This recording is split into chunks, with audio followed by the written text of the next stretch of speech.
everybody to a new episode of Dataman's podcast series, where we engage with thought leaders from finance, corporate world, and academia to explore and understand the new risks and opportunities that are emerging in the current context. And today our guest is Michael Torrance, Chief Sustainability Officer and Associate General Counsel of BMO Bank of Montreal. Hello, Michael. Thanks for joining us. Hi, Donato. How are you today? I'm good. Very looking forward to our discussion about financing the future. So before we dive in our conversation today, may I ask you to describe your role at BMO? Yeah, certainly. So I'm Chief Sustainability Officer at BMO Financial Group. And so in this role, I oversee our enterprise sustainability program. And that has many different aspects. A primary aspect is to put out our sustainability related disclosure as an enterprise. We also do external engagement and sustainability related investor engagement. We also oversee the bank's operational sustainability program. And that would include things like sustainable procurement programs. We work in partnership with our procurement teams in that respect. And we work with our environmental and social risk, as well as corporate real estate groups for sustainability programs related to those areas. And we also work with our various lines of business and our sustainable finance teams to assist in terms of developing innovation, as well as monitoring, tracking, and reporting our sustainable finance activity. Fantastic. So it sounds like sustainability is really embedded, integrated across different departments at BMO, which is very, very interesting. So going a bit in more detail in the discussion today, unprecedented times like these ones call for resilient leadership. And how are you addressing the current challenges and preparing for what's coming next? So what is called the new normal, essentially? Yeah.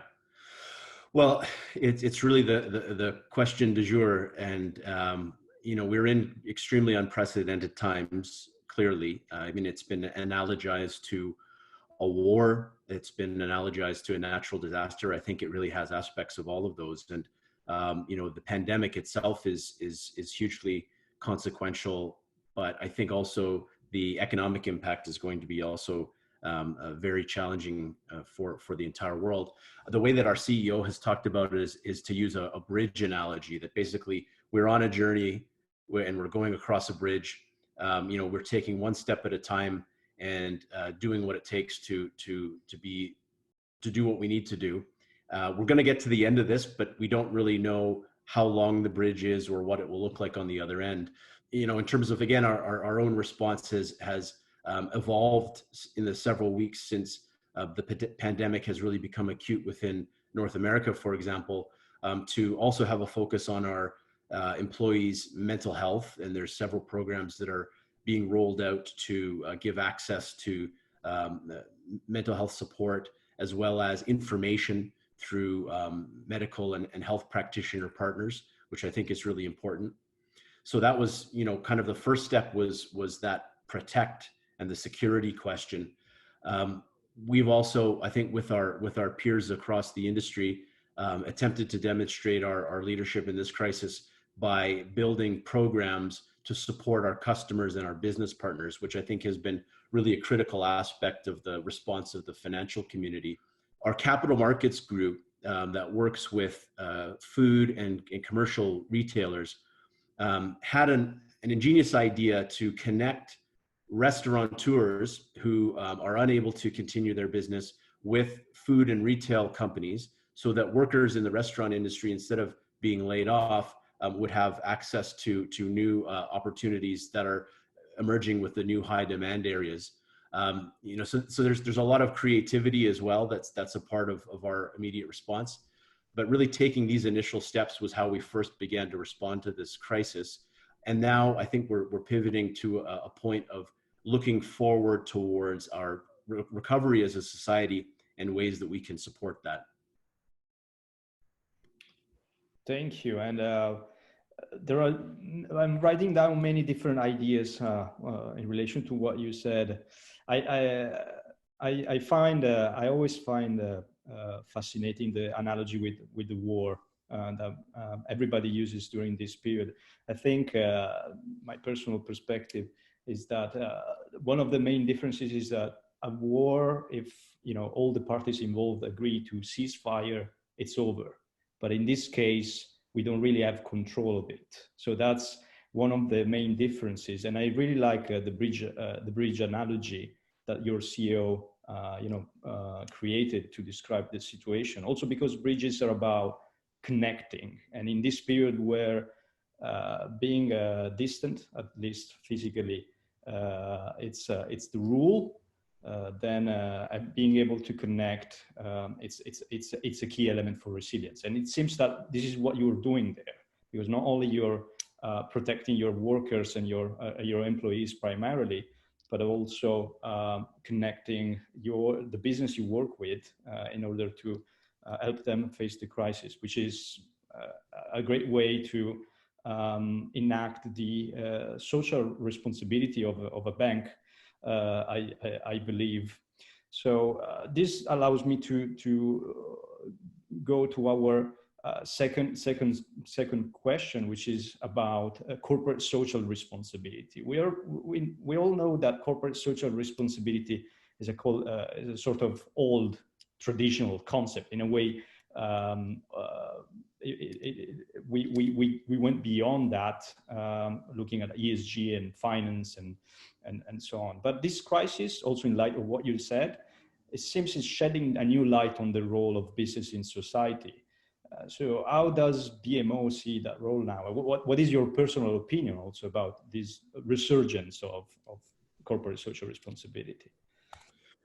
Yeah, no, I agree with you. I think that there is really a resurgence or an increased focus on the social impacts of business, but also the social purpose of business. And I also agree with your point about the similarities and differences to a war situation. One similarity is, I think, the social mobilization of a response. And there's this unique opportunity for the private sector to be directly impactful on the social response that's being mobilized. And I think, when I think of that, I think of purpose, and this idea of purpose, which has begun to take hold as being a real pillar of sustainability. BMO last year developed its own purpose, or defined its own purpose. And we say it's to boldly grow the good in business and in life. And, it's not just a slogan, but I've actually seen how in this crisis, that purpose is really a route that everyone can go back to and can help stay the course with our vision, even through these difficult times. And so I see actually the real value, tangible value, that social purpose and defining a social purpose has for an organization like ours. When I think about sustainability, there's a lot of different definitions of sustainability. The Brundtland report would define it as, meeting our own current needs and protecting the needs of future generations. That's a great definition, but it can be a little bit abstract and intangible. But I often think of, and maybe it's because I'm a lawyer by background, I think of sustainability in the context of social expectations. And really, that is what the phenomenon of sustainability comes down to. And so, for example, even your own data product, when you're mining big data and reports and this thinking around the world, you're basically mining social expectations and then organizing it, which I think is really a critical piece of sustainability, to understand what expectations are and then develop programs that meet those types of reasonable expectations of stakeholders. But one thing I would say is that I don't actually think there's a real dichotomy between the shareholder interest and the stakeholder interest. I think they actually converge over the long term. One of the initiatives around defining the social purpose of the corporation that happened many months ago now, with the U.S. Business Roundtable, to talk about the role of the company to achieve social purpose in engagement with stakeholders. It actually really resonates, the conclusions that they drew. And I'm just looking at my notes here. So the Business Roundtable's basically charter of values was to deliver value to customers, invest in employees, deal fairly and ethically with suppliers, support communities in which they work, and generate long-term value for shareholders. Well, I mean, if you think of that vision, which was coming from hundreds of CEOs in the US, so very business-minded, I mean, that vision of the company surely is going to be a framework for dealing with the current crisis. I mean, you can't really be able to weather this storm, to have a social purpose, to be able to demonstrate impact and maintain a social license to operate in this circumstance without doing all of the things that that framework set out. So, you know, when this started, I mean, I think it was quite a question, a reasonable question for people. What will the impact of this event be on sustainability strategy going forward? Will sustainability take a back seat? Because now, you know, we have to just focus on economic development. That's going to happen at the exclusion or at the expense of sustainability objectives. But when you think about sustainability in the way that the Business Roundtable defined it, you can't help but conclude that actually sustainability is totally relevant to this problem and is only going to increase in its relevance. And I think it's going to maybe increase focus on social sustainability. So, you know, worker protections, communities, engagement, those types of things. But I don't think that the fundamental vision for creating a sustainable company changes at all. I think if anything, it proves, and this is a test really of the social purpose of companies, that they can demonstrate how they can weather this, become resilient with a demonstrated social purpose. Those are very, very good points. And, you know, I found myself having similar conversations with other sustainability experts during this period. And one point that I think resonated a lot in this conversation is that this scenario, the current scenario we're living in, sustainability professionals are already in a way experienced to deal with the trade-offs between economy and society. So in other terms, sustainability professionals and experts like you are the best people, the best equipped people to deal with the complex decisions of this period. And before moving to the next segment of the conversation, which is a bit more technical, I wanted also to hear your opinion on this. It seems a bit that before the crisis, at least the general sustainability talk was a lot dominated by the environmental aspect, especially climate risk and so on. And this crisis is shifting the attention in a way on the S element, the social element. Do you see that too happening? I think undoubtedly because of the immediate response involved protecting people who were exposed to the risks associated with the virus, that there's undoubtedly going to be a focus on that. And I think it provides some stark relief to the focus prior to this pandemic, which was really heavily focused on climate change. I don't think that issue has gone away at all. It's just that that was so heavily the focus that, you know, this is a new focus on worker protections, health and safety, community health and safety. But actually, you know, it's always been the case that those have been aspects of sustainability. And I would argue, actually, having started my career as a labor lawyer and done health and safety work, that really that's where sustainability really started within companies, was about having effective management systems to protect workers, and then also, you know, ensuring health and safety with respect to communities. So, you know, those types of focal points, maybe there's a renewed focus, but it's not necessarily a new one. But the idea, I think that is probably going to come out of this with having much more emphasis, is this idea of the social purpose of the company, and how the idea of a social purpose, if it's a real one, if it's genuine, if it's tied into long-term value and is taking account of reasonable expectations of stakeholders, is really going to feed into the ability of a company to capture opportunities, have maximum positive impact, but also to be a resilient company. And I think we're going to have a discussion about, you know, this idea of, you know, how unexpected was this? So I won't, you know, anticipate that discussion, but I think it's relevant, this idea of resilience, impact, and purpose. Yeah, yeah. No, I like a lot the idea of having social purpose as a key to resilience. And as you just said, it ties nicely to the next part of our conversation. So the COVID-19 outbreak demonstrates how swiftly emerging issues can become material. The emergency, as you said, caught many organizations unprepared. Why do you think that has happened? Yeah, so I mean, in terms of like kind of dissecting what happened and whether we have been adequately prepared as a society or any particular organizations, I think maybe it's too early to unpack that all. And when it does happen, I think it's going to be a very broad social conversation about public health policy, social readiness for times of crisis. And then there will also be obviously reflection that has to happen within private companies as well. I think one of the things that it certainly made clear was that we're very globally interconnected. And one of the things that BMO leveraged to be able to prepare was to observe what was happening in certain jurisdictions like Asia, and then be able to translate that experience when the pandemic came to other geographies, including North America.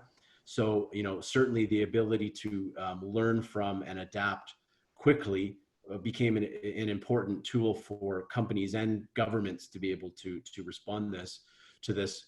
But I think maybe just turning back to the idea of resilience, it's not so much about anticipating crises or challenges, but accepting that there is a certain inevitability to these types of challenges, and then being ready as an organization to adapt to them and to be able to respond. And I think of like the definition of resilience, there's many different ones, but the idea of a system being able to deal with change and continue to develop.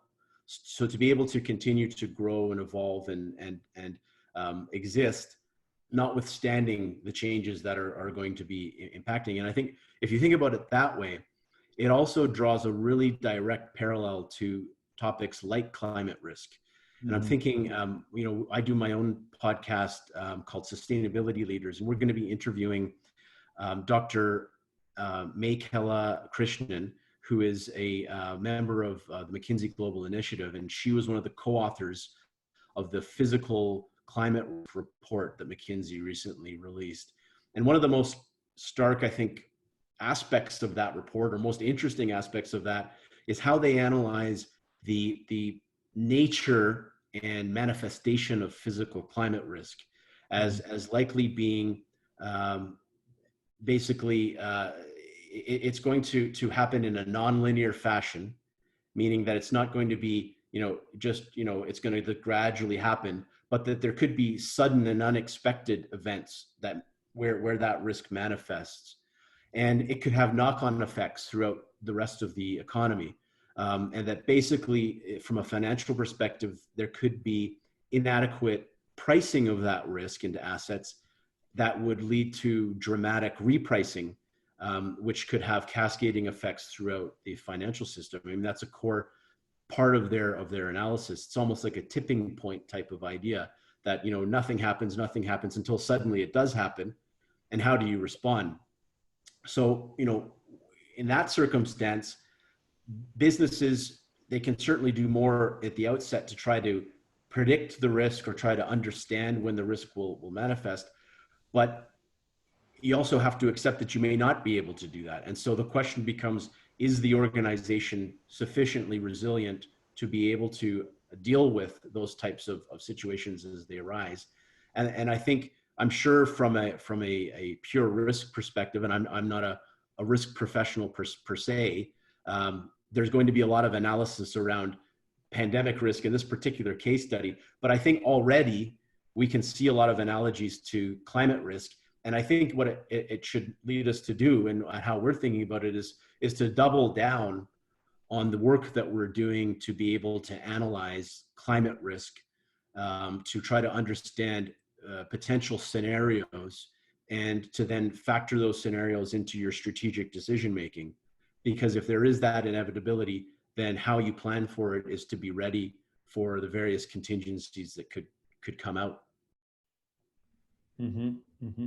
I like a lot how you are creating a parallel between this current crisis and a potential climate crisis in terms of how sudden it can be and how dramatic the impact can be. And I would like to go a bit deeper in that concept of resilience and be ready as an organization. It seems to me that what you said, the ability to learn and adapt quickly, because of course you can gather data to predict as much as you can, but then at some point you need to be able to change quickly. It calls for a more dynamic approach, and sometimes organizations are very static in this sense, or they depend on static processes. So in this specific case, but also thinking to the parallel you made to the climate risk, let's talk a bit about the data. Do you think the data that is out there right now is enough to capture early signals of the risk? So if organizations are unprepared, it's more about lack of appropriate governance, or there is more a data problem there? It's probably a combination of all of those, and from a governance perspective, I think the thinking has to be around trying to develop systems to allow the organization to be adaptable, but also able to collect and synthesize information on any given topic. So from bringing it back to a sustainability perspective, having a robust framework where you're able to factor environmental and social risk considerations into corporate decision making, that becomes very important. Whether it's building a sustainable procurement program to evaluate environmental and social risks, or doing that in a capital markets context, data becomes a very, very critical tool, because ESG in and of itself is such a huge topic, and it covers so many different subtopics that really, without data, you're not going to be able to refine the analysis and make it less unwieldy. So, an example being, just bringing it back to the Datamoran product, is how we're leveraging Datamoran with respect to materiality assessments. So doing that kind of assessment, do you do that with a small group of stakeholders, or do you mine the whole universe of disclosure and information that's out there? So I think innovations with respect to data are hugely valuable. And we also see data examples with ESG ratings, risk ratings, performance ratings, and those are, I think, both becoming more important, but also getting better over time, although they're not perfect. And there's a lot of questions as well about how predictive is that kind of analysis? And I think the answer is it's not very predictive. So I think really that's probably going to be the next major challenge, is how do you create forward-looking, anticipatory, predictive types of data that would support the sustainability or risk analysis of companies? I mean, if it could be done, it would be a very, very useful thing.